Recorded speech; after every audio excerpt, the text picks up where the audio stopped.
ബിസ്മില്ലാഹിർ റഹ്മാനിർ റഹീം. അൽഹംദുലില്ലാഹി റബ്ബിൽ ആലമീൻ. അസ്സലാത്തു വസ്സലാമു അലാ അഷ്റഫിൽ മുർസലീൻ വഅലാ ആലിഹി വസഹ്ബിഹി അജ്മഈൻ വമൻ തബിഅഹും ബിഇഹ്സാനിൻ ഇലാ യൗമിദ്ദീൻ.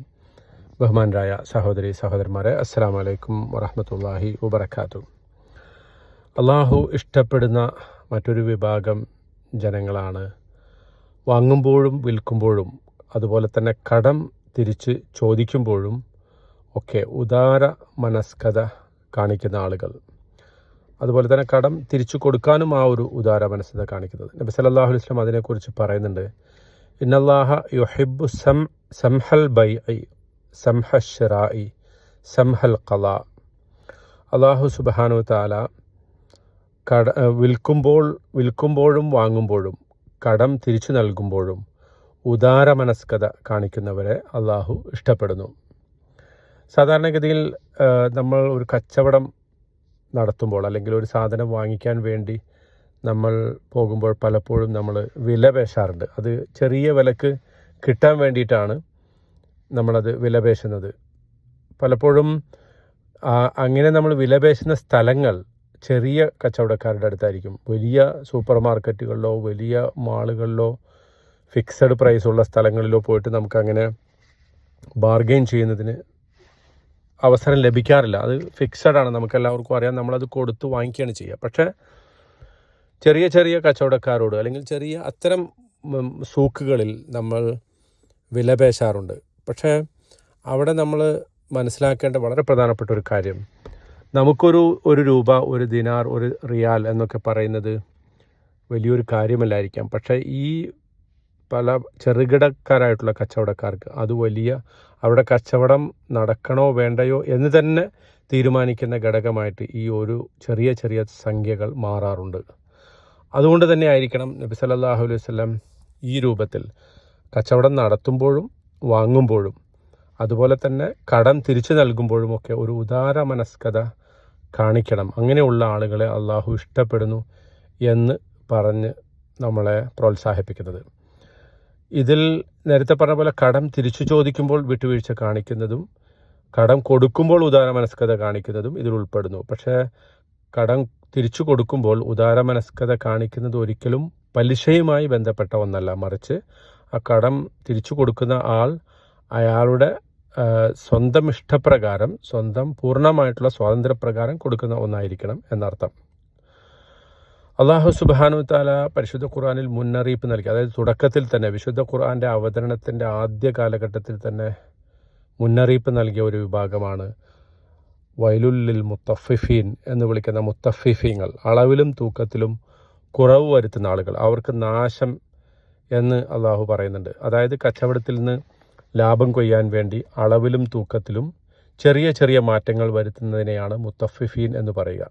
അതായത് അയാൾക്ക് വേണ്ടത് എടുക്കുമ്പോൾ അയാൾ പൂർണ്ണമായിട്ട് എടുക്കും. പക്ഷേ ആളുകൾക്ക് തൂക്കിക്കൊടുക്കുമ്പോൾ അതിൽ ചെറിയ ചെറിയ കുറവ് വരുത്തും. സ്വാഭാവികമായും അങ്ങനെ ചെറിയ കുറവ് ഓരോ സാധനത്തിൻ്റെയും വിലയ്ക്കും സ്വഭാവത്തിനും അനുസരിച്ച് ആ ചെറിയ കുറവ് വലിയ ലാഭമായിട്ട് പലർക്കും അനുഭവപ്പെടും. സ്വർണം ഒക്കെ ആണെങ്കിൽ പറയാനില്ല. വലിയ വലിയ സംഗതികളിൽ അങ്ങനെയും, അതുപോലെ ചെറിയതാണെങ്കിൽ ചെറുത് ഒരുപാടാവുമ്പോൾ അതിൽ വലിയ ലാഭങ്ങളുണ്ടാകും. അപ്പോൾ അങ്ങനെ ലാഭം ഉണ്ടാക്കുന്നതിന് വേണ്ടി അളവിലും തൂക്കത്തിലും കുറക്കുന്നതിനെ അള്ളാഹു സുബ്ഹാനഹു വ തആല അവർക്ക് നാശം, അള്ളാഹുവിൻ്റെ ശിക്ഷ അവരെ കാത്തിരിക്കുന്നു എന്നതാണ് താക്കീത് ചെയ്യുന്നത്. അപ്പോൾ ഒരു വിശ്വാസിയെ സംബന്ധിച്ചിടത്തോളം ബിസിനസ്സിൽ അല്പം ലാഭമുണ്ടായി തൻ്റെ പണം, സമ്പത്ത് വർദ്ധിക്കുന്നതിനേക്കാൾ അവൻ ഭയപ്പെടുന്നത് അള്ളാഹുവിൻ്റെ ശിക്ഷയാണ്. അതുകൊണ്ടാണ് വിശ്വസ്തരായ കച്ചവടക്കാരിലും അതുപോലെ തന്നെ അത്തരം സെയിൽസ്മാൻമാരിലുമൊക്കെ അള്ളാഹു സംപ്രീതനാണ് എന്ന് നബി സല്ലല്ലാഹു അലൈഹി വസല്ലം പറയാൻ കാരണം. അവർ കച്ചവടത്തിൽ ആരെയും ചതിക്കുകയോ അനർഹമായി ഒന്നും കൈക്കലാക്കുകയോ ഇല്ല. വാങ്ങുമ്പോഴായാലും വിൽക്കുമ്പോഴായാലും അവർ അള്ളാഹുവിങ്കൽ നിന്നുള്ള പ്രതിഫലമാണ് ആഗ്രഹിക്കുന്നത്. ഇതിൻ്റെ അർത്ഥം നമ്മൾ വിഡ്ഢികളാകണമെന്നല്ല, നമ്മളാരും ചൂഷണം ചെയ്യാൻ അനുവദിക്കരുത് എന്നല്ല. ചിലപ്പോൾ ചില കച്ചവടക്കാരെ നമ്മളൊക്കെ കണ്ടിട്ടുണ്ട് പല ടൂറിസ്റ്റ് അട്രാക്ഷനുകളിൽ, അത്തരം സ്ഥലങ്ങളിൽ പോയാൽ വലിയ വില പറഞ്ഞിട്ട് നമ്മളെ പറ്റിക്കുന്ന, ഈ ബാർഗൈനിങ്ങിൻ്റെ പേരിൽ നമ്മളെ പറ്റിക്കുന്ന ആളുകളുണ്ട്. അത്തരം ചൂഷണത്തിനും അമിതമായി വിലപേശുന്ന അതിനും നമ്മൾ വഴങ്ങിക്കൊടുക്കരുത്. നേരെ മറിച്ച് ചതിക്കാത്ത, പരിഗണനയുള്ള മൂല്യങ്ങളിൽ വിട്ടുവീഴ്ച ചെയ്യാത്ത ഒരാളാവുക എന്നതാണ് പ്രധാനം. ഏതാനും റിയാലിനോ രൂപയ്ക്കോ ഒക്കെ വേണ്ടി അധാർമികമായി നമ്മൾ പ്രവർത്തിക്കരുത്. ഒരു കച്ചവടക്കാരൻ ലാഭമുണ്ടാക്കുന്നത് ഒരിക്കലും തെറ്റല്ല. എന്നാൽ ആ ലാഭമുണ്ടാക്കുന്ന മനസ്സിനോടൊപ്പം അയാൾക്ക് വിശാലമായ ഒരു ഹൃദയവും ഉണ്ടാകണം. നമുക്ക് ഒരു മാർക്കറ്റിൽ പോയി സാധനങ്ങൾ വാങ്ങാൻ പ്രയാസമില്ലാത്തൊരു സാമ്പത്തികാവസ്ഥ അള്ളാഹു നൽകിയിട്ടുണ്ടെങ്കിൽ പിന്നെ ഒരു രൂപയ്ക്കോ ഒരു റിയാലിനോ ദിർഹത്തിനോ ഒക്കെ വേണ്ടിയിട്ട് നമ്മൾ വിഷമിക്കരുത്. അത് ആ മറുഭാഗത്തിരിക്കുന്ന കച്ചവടക്കാരനെ സംബന്ധിച്ചിടത്തോളം അതൊരു വലിയ തുകയാണെന്ന് മനസ്സിലാക്കി അത് അവർക്ക് കൊടുക്കാനുള്ള ഒരു ഉത്തമ സ്വഭാവം, ഒരു ഇഹ്സാനിൻ്റെ ഭാഗമായിട്ട് നമ്മളതിനെ കാണണം. മാന്യമായി ജീവിക്കാൻ കഷ്ടപ്പെടുന്ന ഒരാളോട് നമ്മൾ കാണിക്കുന്ന ഒരു ഔദാര്യമാണത്. പല വലിയ വലിയ ആളുകളെക്കുറിച്ച് പറഞ്ഞു കേട്ടിട്ടുണ്ട്. അവർ ചിലപ്പോൾ നടന്നു പോകുമ്പോൾ വഴിയരികിലുള്ള കച്ചവടക്കാരോട് കപ്പലണ്ടി, കടല ഇങ്ങനെയുള്ളതൊക്കെ വാങ്ങിക്കുന്ന ആളുകളെക്കുറിച്ച്. അപ്പോൾ ഒരാൾ അദ്ദേഹത്തോട് ചോദിക്കുന്നുണ്ട്, താങ്കൾക്ക് കടല ഭയങ്കര ഇഷ്ടമാണോ എന്ന് ചോദിക്കുമ്പോൾ അദ്ദേഹം പറയുന്നത്, കടല ഇഷ്ടമായതുകൊണ്ടല്ല, മറിച്ച് ആ വിൽക്കുന്ന ആളോടുള്ള എൻ്റെ ഒരു അയാളോടുള്ളൊരു കാരുണ്യം, അതാണ് ഞാൻ അത് വാങ്ങിക്കുന്നതിലൂടെ കാണിക്കുന്നത് എന്ന് പറഞ്ഞിട്ടുണ്ട്. അവരോടൊന്നും തർക്കിക്കാനോ വിലപേശാനോ നിൽക്കാതെ പൂർണ്ണമായ സംതൃപ്തിയോടുകൂടി അവരുടെ അടുത്ത് നിന്ന് വാങ്ങുമ്പോൾ അത് നമ്മൾ അവർക്ക് ചെയ്യുന്ന ഒരു വലിയ സഹായം കൂടിയായിരിക്കും എന്ന് നമ്മൾ മനസ്സിലാക്കണം.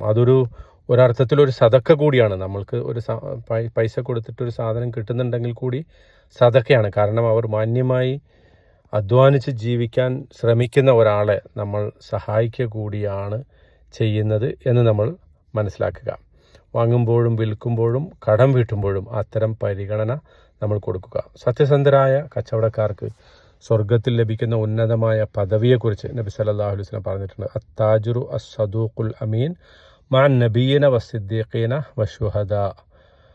സത്യസന്ധനും വിശ്വസ്തനുമായ ഒരു കച്ചവടക്കാരൻ പരലോകത്ത് പ്രവാചകന്മാരോടും സത്യസന്ധരോടും രക്തസാക്ഷികളോടും ഒപ്പം ആയിരിക്കും. ജാമിഅ തിർമിദിയിൽ റിപ്പോർട്ട് ചെയ്യപ്പെട്ടുള്ള ഒരു ഹദീസാണ്. എന്തുകൊണ്ടാണ് ഒരു സത്യസന്ധനായ കച്ചവടക്കാരൻ ഈ പദവി ലഭിക്കുന്നത് എന്ന് ചോദിച്ചാൽ അത് വളരെ അത്ഭുതകരമായിട്ട് നമുക്ക് തോന്നാം. കാരണം പ്രവാചകന്മാരോടൊപ്പം രക്തസാക്ഷികളോടൊപ്പം ഒക്കെ ശുഹദാക്കളോടൊക്കെ ഒപ്പം ഒരു കച്ചവടക്കാരന് സ്ഥാനം ലഭിക്കുന്നു എന്നത് വളരെ അത്ഭുതകരമായി നമുക്ക് തോന്നാം. പക്ഷേ ആ ഒരു കച്ചവടക്കാരൻ സത്യസന്ധത കാണിക്കുന്നതിലൂടെ അദ്ദേഹത്തിന് ഒരുപാട് ഗുണങ്ങളുണ്ടാകുന്നുണ്ട്. ഒന്ന്, അമിതമായ ലാഭത്തോടുള്ള ഒരു പോരാട്ടമാണ്, ഒരു ആർത്തിയോടുള്ള പോരാട്ടമാണ് അയാൾ നടത്തുന്നത്.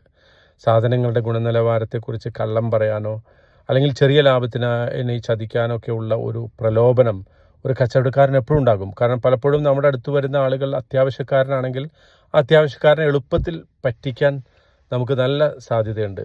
അപ്പോൾ അവിടെ ഒരാൾ ആ പണത്തേക്കാൾ സത്യസന്ധത തിരഞ്ഞെടുക്കുമ്പോൾ അതൊരു സ്വന്തം മനസ്സിനോടുള്ള ഒരു ജിഹാദാണ്. അതുകൊണ്ട് തന്നെയാണ് അയാൾക്ക് അത്ര ഉന്നതമായ സ്ഥാനം ലഭിക്കുന്നത്. രണ്ടാമതായി അത് സമൂഹത്തോടുള്ള ഒരു സേവനമാണ്. കാരണം ഒരു സത്യസന്ധനായ ഒരു കച്ചവടക്കാരൻ സമൂഹത്തിന് ആവശ്യമായ സാധനങ്ങൾ ന്യായമായ വിലയിൽ ലഭിക്കുന്നുണ്ട് എന്ന് ഉറപ്പുവരുത്താണ്. ഇത് നീതിയുക്തമായിട്ടുള്ളൊരു സമൂഹത്തിൻ്റെ നിലനിൽപ്പിന് അത്യാവശ്യമാണ്. മൂന്നാമതായി വിശ്വസ്തത പുലർത്തുക, അമാനത്ത്. ഇസ്ലാമിൽ കച്ചവടം ഒരു വലിയ അമാനത്താണ്. ഉൽപ്പന്നങ്ങളുടെ കുറവുകൾ വെളിപ്പെടുത്തിയും അതുപോലെ തന്നെ മാന്യമായ വില ഈടാക്കിയും പ്രവർത്തിക്കുന്ന കച്ചവടക്കാരൻ അള്ളാഹുവിൻ്റെ നീതി എന്ന ഗുണത്തെ പ്രതിഫലിപ്പിക്കുന്നു. ഇതുകൊണ്ടാണ് ആൾക്ക് ഇത്ര ഉന്നതമായ സ്ഥാനം ലഭിക്കുന്നത്. അതുപോലെ തന്നെ ധാർമ്മികമായ കച്ചവടത്തെക്കുറിച്ച് നബി സല്ലല്ലാഹു അലൈഹി വസല്ലം മറ്റ് പല സംഗതികളും നമ്മളെ ബോധിപ്പിച്ചിട്ടുണ്ട്. ഒന്ന്, സുതാര്യതയാണ്. അതായത് കച്ചവടം നടത്തുന്ന രണ്ടു പേർ വേർപിരിയുന്നത് വരെ അവർക്കത് വേണോ വേണ്ടയോ എന്ന് തീരുമാനിക്കാനുള്ള അധികാരമുണ്ട്. അവർ സത്യം പറയുകയും സാധനത്തിൻ്റെ കുറവുകൾ വ്യക്തമാക്കുകയും ചെയ്താൽ അവരുടെ കച്ചവടത്തിൽ ബർക്കത്തുണ്ടാകും. എന്നാൽ അവർ കള്ളം പറയുകയും കുറവുകൾ ഒളിച്ചു വെക്കുകയും ചെയ്താൽ കച്ചവടത്തിലെ ബർക്കത്ത് നഷ്ടപ്പെടും എന്ന് നബി സല്ലല്ലാഹു അലൈഹി വസല്ലം പറഞ്ഞിട്ടുണ്ട്. കള്ളസത്യം ഒഴിവാക്കുന്നതിനെക്കുറിച്ച്, സാധനം വിറ്റഴിക്കാൻ വേണ്ടി കള്ളസത്യം ചെയ്യുന്നത് നമുക്ക് ചിലപ്പോൾ ഒരു പക്ഷേ താൽക്കാലികമായ ലാഭമുണ്ടാക്കിയേക്കാം. പക്ഷേ ദീർഘകാലാടിസ്ഥാനത്തിൽ അത് കച്ചവടത്തിലെ ബർക്കത്ത് അഥവാ ഐശ്വര്യം നശിപ്പിക്കുമെന്ന് നബി സല്ലല്ലാഹു അലൈഹി വസല്ലം മുന്നറിയിപ്പ് നൽകിയിട്ടുണ്ട്. അതുപോലെ തന്നെ കടം തിരിച്ചു ചോദിക്കുമ്പോൾ വിട്ടുവീഴ്ച ചെയ്യുന്ന ആളുകൾ, പ്രയാസപ്പെടുന്ന കടക്കാരന് കൂടുതൽ സമയം നൽകുന്ന ആളുകൾ, അതുപോലെ നല്ല കച്ചവടക്കാരൻ, അങ്ങനെയുള്ള ആളുകൾക്ക് അള്ളാഹുവിൻ്റെ തണലല്ലാതെ മറ്റൊരു തണലില്ലാത്ത ആ ദിവസത്തിൽ, ആ വിധി ദിനത്തിൽ അള്ളാഹുവിൻ്റെ തണൽ നൽകും എന്ന് മറ്റൊരു ഹദീസിൽ വന്നതായി കാണാൻ സാധിക്കും. കച്ചവടത്തിലെ സുതാര്യതയെക്കുറിച്ച് നബി സല്ലല്ലാഹു അലൈഹി വസല്ലം പറഞ്ഞ സംഗതിയെക്കുറിച്ച് നമ്മൾ നേരത്തെ സൂചിപ്പിച്ചു. അവിടെ ലാഭത്തേക്കാൾ പ്രധാനം നമ്മുടെ കച്ചവടത്തിൻ്റെ അനുഗ്രഹത്തിന്, അത് തുടർന്നു പോകുന്നതിന്, അതിൽ അള്ളാഹുവിൻ്റെ അനുഗ്രഹം എപ്പോഴും ലഭിക്കുന്നതിന് നമുക്കത് കാരണമാകും എന്നതാണ് പ്രവാചകൻ സല്ലല്ലാഹു അലൈഹി വസല്ലം ഊന്നി പറയുന്നത്. കള്ളസത്യത്തെക്കുറിച്ച് പറയുന്നത് അൽ ഹലിഫു മുനഫിഖത്തുൻ ലിസ്സൽഅതി മുംഹിഖത്തുൻ ലിൽ ബറക. കള്ളസത്യം ചെയ്ത്, അതായത് ഈ സാധനം ഇന്നതിനൊക്കെ ഉപകരിക്കും എന്നത് ഒരുപാട്, നമുക്ക് ഇന്നത്തെ കാലത്ത് ധാരാളം അത്തരം പരസ്യങ്ങളും ഒക്കെ അനുഭവപ്പെടും. അതായത് ഓരോ സാധനങ്ങൾ പരസ്യം ചെയ്ത് അതിനില്ലാത്ത ഗുണങ്ങൾ പറഞ്ഞിട്ടാണ്. അപ്പോൾ അങ്ങനെ ഇല്ലാത്ത ഗുണങ്ങളൊക്കെ പറഞ്ഞ് സത്യം ചെയ്ത് അങ്ങനെ ചെയ്താൽ അത് സാധനം പെട്ടെന്ന് വിറ്റഴിഞ്ഞേക്കാം, പക്ഷേ അത് ബർക്കത്തിനെ നശിപ്പിച്ച് കളയും എന്നതാണ് ഏറ്റവും പ്രധാനം. മൻ അൻദറ മുഅ്സിറൻ ഔ വദഅ അൻഹു അദല്ലഹുല്ലാഹു ഫീ ദുല്ലി. നേരത്തെ പറഞ്ഞ ആ ഹദീസാണ്. പ്രയാസപ്പെടുന്ന ഒരു കടക്കാരന് സമയം നീട്ടിക്കൊടുക്കുകയോ അല്ലെങ്കിൽ അയാളുടെ കടമിളവ് ചെയ്തു കൊടുക്കുകയോ ചെയ്താൽ അള്ളാഹുവിൻ്റെ തണലില്ലാത്ത മറ്റൊരു തണലില്ലാത്ത ദിവസം അള്ളാഹു അവൻ്റെ തണൽ നൽകി ഇയാളെ സഹായിക്കുന്നതാണ്. ചുരുക്കത്തിൽ ഇസ്ലാമിക വീക്ഷണത്തിൽ ഒരു കച്ചവടക്കാരൻ വെറും ഒരു ലാഭക്കൊതിയനല്ല, മറിച്ച് സമൂഹത്തിന് സേവനം ചെയ്യുന്ന വിശ്വസ്തനായ ഒരാളാണ്. അത്തരക്കാർക്ക് അള്ളാഹുവിൻ്റെ ഇഷ്ടം, അള്ളാഹുവിൻ്റെ സ്നേഹം ഉണ്ടാവുകയും സ്വർഗത്തിൽ ഉന്നതമായ പദവി ലഭിക്കുകയും ചെയ്യും എന്നർത്ഥം. അള്ളാഹു സുബ്ഹാനഹു തആല നമ്മുടെ കൂട്ടത്തിലെ കച്ചവടക്കാരെ ആ അർത്ഥത്തിലുള്ള സത്യസന്ധരായ കച്ചവടക്കാരാക്കി മാറ്റുമാറാകട്ടെ. നമുക്കും നാം ഒരു സാധനം വാങ്ങുമ്പോഴും വിൽക്കുമ്പോഴുമൊക്കെ ഈ പറഞ്ഞ മര്യാദകൾ പാലിച്ചുകൊണ്ട് യഥാർത്ഥ രൂപത്തിൽ ഔദാര്യവാന്മാരാകാൻ അള്ളാഹു തുണക്കുമാറാകട്ടെ. വാഖിറു ദഅ്വാനാ അനിൽ ഹംദുലില്ലാഹി റബ്ബിൽ ആലമീൻ. അസ്സലാമു അലൈക്കും വറഹ്മത്തുള്ളാഹി വബറകാതുഹു.